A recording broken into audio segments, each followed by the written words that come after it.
La pequeña capilla estaba impregnada del pesado aroma de los lirios y de los sollozos ahogados de los dolientes. Dos ataúdes idénticos se encontraban uno al lado del otro en el altar. Sus superficies pulidas reflejaban la tenue luz de las velas. Ethan y Eliza Carter, de apenas 16 años, habían muerto el mismo día, una tragedia insondable que dejó al pueblo en un silencio atónito. Sus padres, Claire y Daniel, estaban sentados en la primera fila, sus rostros vacíos de dolor. Entre ellos, la pequeña Mia, de 7 años, abrazaba un conejo de peluche desgastado, con los ojos bien abiertos fijos en los ataúdes de sus hermanos. Las palabras del sacerdote se desdibujaban en un zumbido distante, el aire denso por preguntas no formuladas. Entonces, justo cuando el servicio estaba por terminar, Mia se tensó. Sus pequeños dedos se aferraron a la manga de su madre mientras miraba fijamente el ataúd de Eliza. Un leve movimiento, un estremecimiento de los dedos, un cambio en la tela. Antes de que Claire pudiera reaccionar, un golpe sordo resonó desde el interior del ataúd. Los presentes soltaron exclamaciones ahogadas. El sacerdote se detuvo a mitad de una oración. Durante un latido, la capilla quedó completamente inmóvil. Luego estalló el caos. Una mujer gritó. Alguien derribó un candelabro al correr hacia el pasillo. El director funerario se apresuró hacia el ataúd, con el rostro pálido, pero este permaneció cerrado. Nadie se atrevió a abrirlo. Afuera, el viento aullaba entre los árboles, como si algo invisible hubiese estado esperando. Antes de continuar, suscríbete al canal y dinos desde dónde nos escuchas. Veamos hasta dónde ha llegado esta historia. Ethan y Eliza nunca habían sido como otros hermanos. Desde el momento en que nacieron, se movían en sincronía, terminaban las frases del otro, compartían sueños, sentían el dolor del otro. Sus padres lo llamaban un milagro. Sus maestros, algo inquietante. Ethan era todo sonrisas brillantes y energía temeraria, del tipo que subía a los árboles más altos y se reía mientras se raspaba las rodillas. Eliza era más callada, con los ojos oscuros siempre explorando rincones que nadie más notaba. Hablaba en susurros cuando creía que nadie la escuchaba, sus frases se desvanecían como si alguien la interrumpiera. Todo empezó de forma sutil. Ethan se despertaba y encontraba a Eliza de pie junto a la ventana, su aliento empañando el cristal mientras miraba al jardín trasero. ¿Con quién hablas?, preguntaba. Ella solo negaba con la cabeza. Con nadie. Luego vinieron los dibujos. Ethan los encontraba escondidos bajo el colchón de Eliza, bocetos torpes y frenéticos de una figura demasiado alta para caber en la página, con extremidades alargadas como ramas nudosas. En los márgenes, escrito una y otra vez, él observa cuando la luna está alta. Sus padres lo descartaron como una fase. Pero cuando Ethan encontró el diario de Eliza, lleno de descripciones de pasos en el ático y de una voz que la llamaba en la oscuridad, él también dejó de dormir. La última entrada tenía fecha de la noche anterior a su muerte. Una sola frase, la tinta corrida como si hubiera sido escrita con prisa, dice que tenemos que ir juntos. La casa de los Carter siempre había estado llena de vida, las risas resonando por los pasillos, el zumbido de la televisión, el crujido del suelo bajo pies corriendo. Pero después de que Eliza comenzó a ver cosas, la atmósfera cambió. El aire se volvió más denso, como si las paredes contuvieran la respiración. Todo empezó con zonas frías.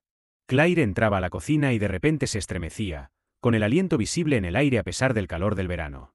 Daniel revisó los conductos, las ventanas, incluso llamó a un electricista, pero no hubo explicación.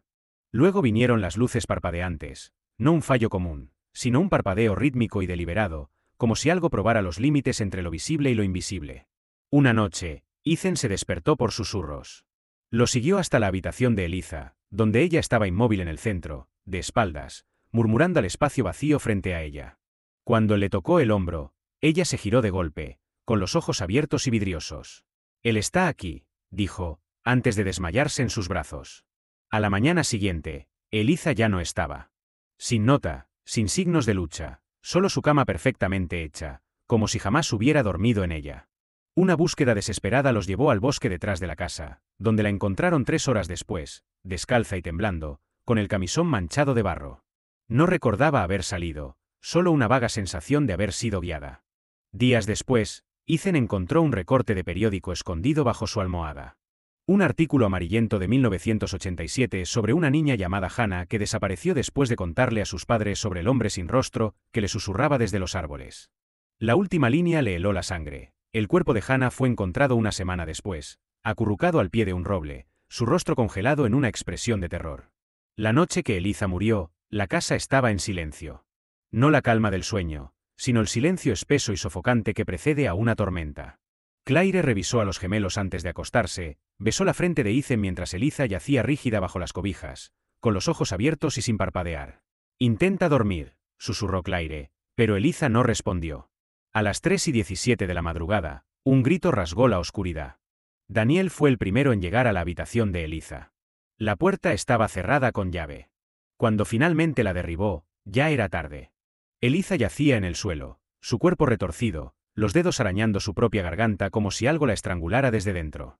Sus labios estaban entreabiertos en un grito mudo, sus pupilas dilatadas por el terror. Los médicos lo llamaron una rara convulsión, una tragedia inexplicable. Pero Ethan, que había visto los arañazos en su cuello, sabía la verdad. A la mañana siguiente, antes del amanecer, Ethan se desplomó en el pasillo. Sin advertencia, sin lucha, solo un jadeo, una mano en el pecho, y luego nada. Su corazón simplemente se detuvo. El pueblo se llenó de teorías, un defecto genético, un veneno, una maldición. Pero Claire, contemplando los dos cuerpos uno al lado del otro en la funeraria, recordó la última entrada del diario de Eliza. Dice que tenemos que ir juntos. Y así lo hicieron. Las pesadas puertas de roble de la funeraria se cerraron tras el último de los dolientes, dejando a la familia Carter sola con su dolor. El aire olía a flores marchitas y cera de vela, el silencio solo interrumpido por el crujido ocasional del viejo edificio. Claire se quedó entre los dos ataúdes, con los dedos temblorosos acariciando la madera lisa. El director funerario le había asegurado que los gemelos parecían en paz, pero no pudo reunir el valor para abrir las tapas una última vez. Daniel estaba de pie a poca distancia, con la mandíbula apretada, mientras la pequeña Mia se aferraba a su pierna, con la cara enterrada en los pantalones de su traje. Entonces Mia jadeó. Su pequeña mano señaló el ataúd de Eliza. Mami, se movió. El aliento de Claire se detuvo. Siguió la mirada de Mia, clavada en el caoba pulido. Por un momento, nada. Luego, un leve pero inconfundible temblor recorrió el ataúd, seguido por un golpe suave y hueco desde dentro. Daniel corrió, pegando su oído a la madera. El golpeteo volvió, más fuerte esta vez, rítmico, casi deliberado. 3 golpes secos. Luego silencio. El director funerario, pálido como los lirios que lo rodeaban, insistió en que debían ser las tuberías. Pero Claire sabía que no. Recordaba cómo los dedos de Eliza se habían movido durante el servicio. Recordaba la extraña zona fría que lo siguió a casa desde el hospital. Esa noche, mientras arropaba a Mia, la niña le entregó un dibujo arrugado. Mostraba a Eliza de pie en un bosque oscuro, su camisón blanco brillando bajo la luz de la luna. Detrás de ella, una figura alta, imposible de delgada, con brazos demasiado largos extendiéndose hacia su hermana. En la parte inferior, con letras temblorosas de niño, él quiere jugar con ellos. Los sueños comenzaron esa misma noche. Claire se despertó gritando, empapada en sudor frío, con la imagen de Eliza al pie de su cama aún grabada detrás de sus párpados. Su hija sonreía, una sonrisa demasiado amplia, demasiado sabia, antes de señalar hacia la habitación de Mia al final del pasillo. La encontró sentada en la cama, completamente despierta, coloreando otro dibujo bajo la tenue luz de su lamparita. El crayón se movía frenéticamente sobre el papel, la cera roja rompiéndose bajo la presión de sus pequeños dedos. Mia, cariño, es medianoche. Dice que tengo que terminarlo, susurró Mia sin levantar la vista. A Claire se le heló la sangre al ver cómo el dibujo tomaba forma, su casa, trazada con líneas negras y angulosas. Una sombra alta en la ventana del dormitorio de Mia. Y al pie del dibujo, con esa misma caligrafía infantil, ella es la siguiente. Abajo, un estruendo rompió el silencio de la casa. Daniel encontró la puerta del cuarto de los gemelos abierta de par en par, aunque la habían mantenido cerrada desde el funeral. Dentro, el diario de Eliza yacía abierto sobre la cama, sus páginas moviéndose como si una brisa invisible las agitara. La última entrada, escrita con una letra que no era de Eliza, le heló la sangre. 3 nacieron. Solo se necesita uno. Una tabla del suelo crujió detrás de él. Daniel se dio la vuelta lentamente y encontró a Mia de pie en el pasillo, sus ojos vidriosos y distantes, una sonrisa en los labios que no era suya. No te preocupes, papi, dijo con una voz demasiado tranquila para una niña de 7 años. Me dijeron que no duele. Los archivos del pueblo olían a papel amarillento y polvo, del que se queda pegado a la ropa y a la piel mucho después de salir. Claire estaba encorvada sobre un lector de microfilmes, los ojos ardiendo tras horas de revisar periódicos de décadas pasadas. La bibliotecaria, una anciana con el cabello plateado, se mostró reacia a ayudar, hasta que Claire mencionó el nombre de Hannah Bass. Las manos de la mujer se detuvieron. «Estás preguntando por el hueco». La leyenda era más antigua que el pueblo mismo. Cada 30 años, niños decían ver una figura alta y demacrada al borde del bosque. Prefería a los gemelos, aunque no exclusivamente. A veces tomaba hermanos nacidos bajo la luna de sangre, o aquellos que habían mirado demasiado tiempo entre los árboles. La última víctima conocida había sido Hannah Bass en 1987.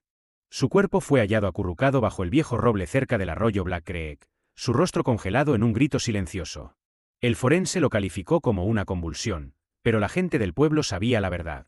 Hannah era la tercera hija de su familia, la única que sobrevivió cuando sus hermanos gemelos desaparecieron años antes. Las manos de Claire temblaban al pasar las frágiles páginas de un libro aún más antiguo.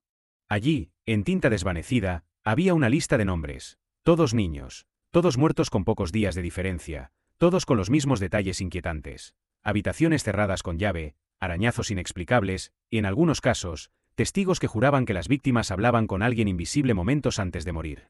Al final de la página, una sola línea resaltaba, escrita con una mano diferente al resto. Toma lo que se le debe. La casa estaba demasiado silenciosa cuando Claire regresó. Sin zumbido del refrigerador, sin crujido de tablones, solo silencio, espeso y asfixiante. Mia estaba sentada en la mesa de la cocina, coloreando. No levantó la vista cuando Claire entró, su crayón moviéndose metódicamente sobre el papel. El dibujo estaba casi terminado, su casa, el bosque, y un sendero en sombras que conducía al roble donde encontraron el cuerpo de Hannah. Al pie del árbol había dos figuras pequeñas, Ethan y Eliza, con las manos extendidas hacia una tercera. Claire contuvo el aliento. Mia, ¿qué? Él está aquí. La voz no era de Mia. Estaba distorsionada, como si muchas voces hablaran a la vez. El crayón se rompió en su puño, la cera roja esparciéndose como sangre sobre el papel. Entonces se apagaron las luces. Una ráfaga de viento cerró de golpe la puerta principal, aunque no había ventanas abiertas.